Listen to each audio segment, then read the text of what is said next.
The baptism of our Lord Jesus Christ, प्रभू येशू ख्रिस्ताचा बाप्तिस्मा. एकदा पोप फ्रान्सिस यांनी आपल्या ऑडियन्समध्ये लोकांना प्रश्न विचारला, तुमच्यापैकी किती जणांना तुमच्या बाप्तिस्माचा दिवस ठाऊक आहे? How many of you know your date of baptism? आणि फार कमी लोकांनी हात वर केला. आणि त्यावेळेला पोप फ्रान्सिस यांनी लोकांना उद्देशून सांगितलं की आपण प्रत्येकाने आपला बाप्तिस्मा दिवस आठवणीत ठेवायचा आहे. पोप म्हणतात, ज्याप्रमाणे आपण आपला वाढदिवस आठवण ठेवतो आणि साजरा करतो, त्याचप्रमाणे आपण आपला बाप्तिस्माचा दिवस आठवणीत ठेवला पाहिजे आणि साजराही केला पाहिजे.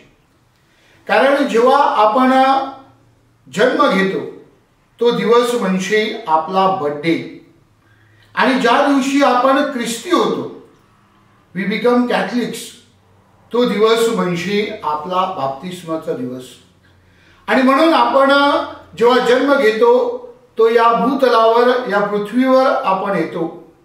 जेव्हा आपण बाप्तिस्मा घेतो तेव्हा आपण ख्रिस्त सभेमध्ये प्रवेश करतो.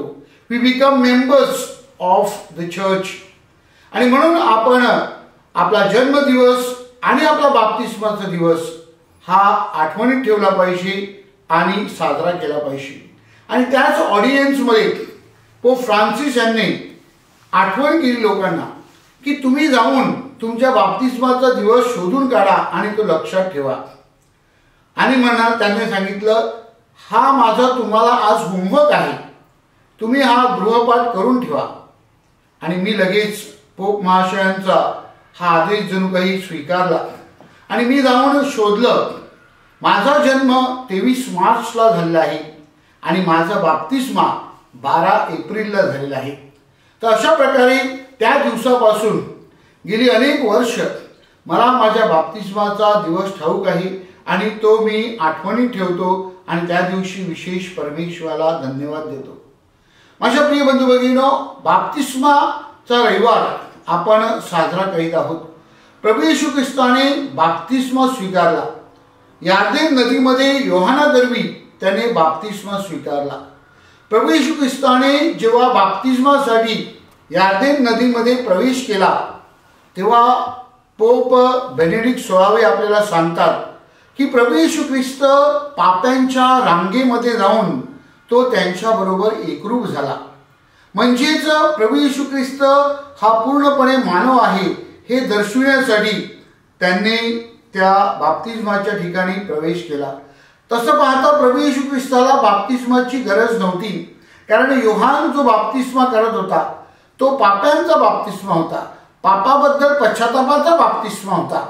आणि म्हणून प्रभू येशू ख्रिस्त हा निष्पाप होता, निष्कलंक होता, पवित्र होता, त्याला बाप्तिस्माची गरज नव्हती. तरी सुद्धा प्रभू येशू ख्रिस्त आपल्यामधील ऐक्य दर्शविण्यासाठी, तो आपल्यासारखा एक होण्याच्या दृष्टीने तो आपल्या बरोबर आहे ही भावना आपल्यामध्ये वाढविण्यासाठी पोप बेनेडिक्ट म्हणतात की तो यार्देनमध्ये त्या पापी लोकांच्या संगती तो एकरूप झाला. पोप फ्रान्सिस म्हणतात, बाप्तिस्मा साक्रामेंट स्वीकारल्यानंतर प्रभू येशू ख्रिस्ताने आपल्या मिशन कार्याला सुरुवात केली आहे.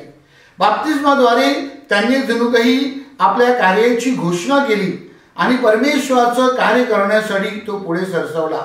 आणि म्हणून बाप्तिस्मा स्वीकारलेले आपण सर्वजण, मग व्रतस्थ म्हणा किंवा धर्मगुरू म्हणा किंवा प्रापंचिक म्हणा, आपण सर्वांनी बाप्तिस्मा स्वीकारल्यानंतर प्रभू येशू ख्रिस्ताचं जे मिशन कार्य आहे, प्रभू येशू ख्रिस्ताची जी परमेश्वराकडनं त्याला जी आज्ञा होती ती त्याने पूर्ण करण्यासाठी जसा तो पुढे सरसावला, तसं आपण देखील आपल्या बाप्तिस्माच्या आठवणीने, स्मरणाने आपण देखील पुढे आले पाहिजे.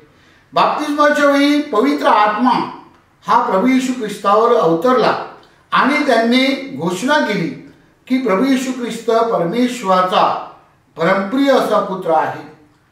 आपल्या बाप्तिस्माच्या वेळेला आणि मग पुढे दृढीकरण साक्रामेंटामध्ये आपल्याला देखील पवित्र आत्म्याची देणगी दिलेली आहे आणि पवित्र आत्म्याचा वर्षाव आपल्यावर झालेला आहे. त्याच पवित्र आत्म्याच्या प्रेरणेने आपण ख्रिस्ताचे अनुयायी व्हावे, ख्रिस्ताचे मिशनरी व्हावे आणि ख्रिस्ताचं कार्य पुढे नेण्यासाठी पुढे यावे म्हणून आपल्याला सांगण्यात आलेलं आहे. And therefore with our baptism we are sharers of the mission of Christ. आणि हे जे मिशन आहे ते आपण स्वीकारलं पाहिजे आणि ते करण्यासाठी आपण पुढे आले पाहिजे. बाप्तिस्मा साक्रामेंटामध्ये 3 गोष्टी आपण प्रकर्षाने पाहतो. एक म्हणजे बाप्तिस्मा साक्रामेंटामध्ये आपल्याला chrism oil, we are anointed with the chrism, आपल्याला क्रिझम ऑइलने अभिषेक केलं जातं आणि म्हणून आपला जो दर्जा आहे, आपल्याला जो प्रतिष्ठा प्राप्त झाली आहे ती ख्रिस्ताकडनं प्राप्त झाली आहे, ती आपण लक्षात ठेवायची आहे. आणि वी आर हायलाइटेड और we are anointed with the chrism and therefore we have to reflect and be part of Christ.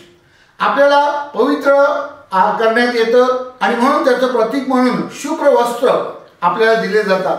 हे शुभ्र वस्त्र आपल्या ख्रिस्ती प्रतिष्ठेचे प्रतीक आहे. It is the reflection of our Christian identity and therefore we have to preserve the pureness and sanctity of our Christian identity.